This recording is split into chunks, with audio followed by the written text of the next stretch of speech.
Bezbednost dece na internetu.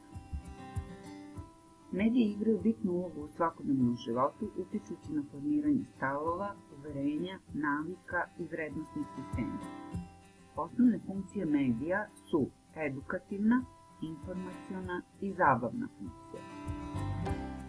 Internet je planetarno poznat medij. Pozitivne strane interneta su da je jednostavan, jeftin, brz način komuniciranja.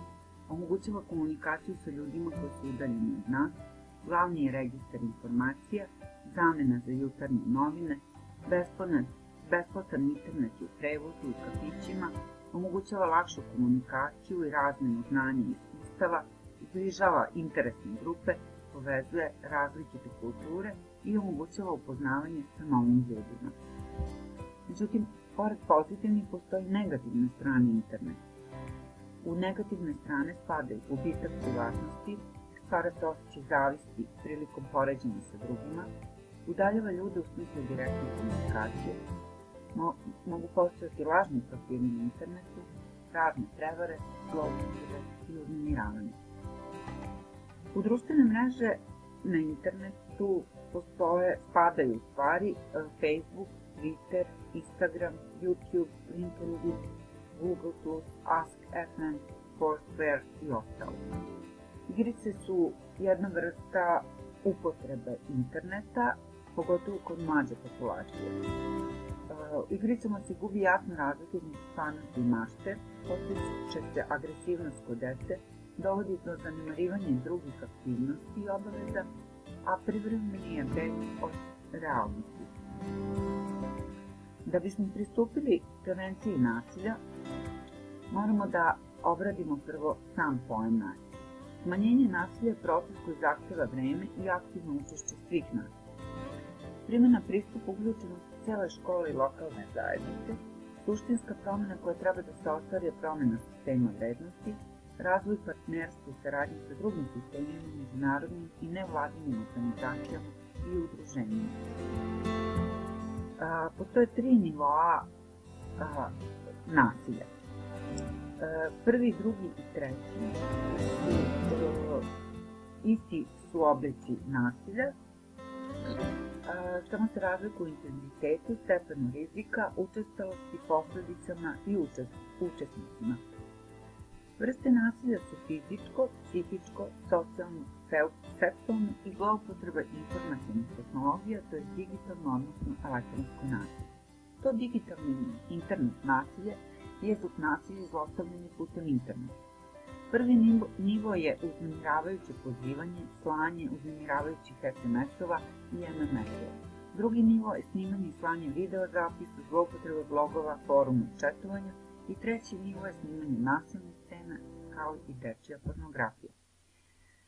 Zajedničko za sva 3 nivoa nasilja jeste da su uključeni odeljenski starešina nastavnik sa odeljenskom zajednicom grupom dece učenika individualno i obavezno učešće roditelja treba da budu uključeni u intervenciju protiv nasilja. U drugom nivou aktivnosti iz prvog nivoa treba da bude uključen i tim za zaštitu, takođe da bude angažovana unutrašnja zaštitna mreža.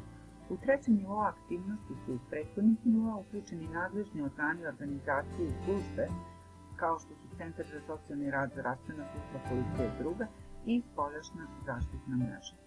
Prevencija digitalnog nasilja projekat se realizuje kroz Ministarstvo prosvete, nauke i tehnološkog razvoja u saradnji sa UNICEF-om i Telenor-om. Provedeno je istraživanje tokom jeseni 2012. godine u stručnu podršku Instituta za sociologiju.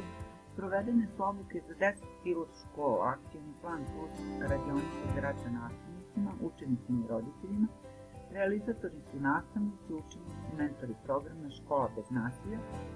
Kampanja pokrenuta i blog Biraj reči, hejt spreči. Facebook je najveća društvena mreža, ima preko 1 milijarde korisnika, većina korisnika su deca, adolescenti i mlade adolescentne osobe. Revolucionarne promjene u ljudskom ponašanju i komunikaciji izazivaju Facebooka. Pored promjena u komunikaciji, oni izazivaju i poremećaje raspoloženja.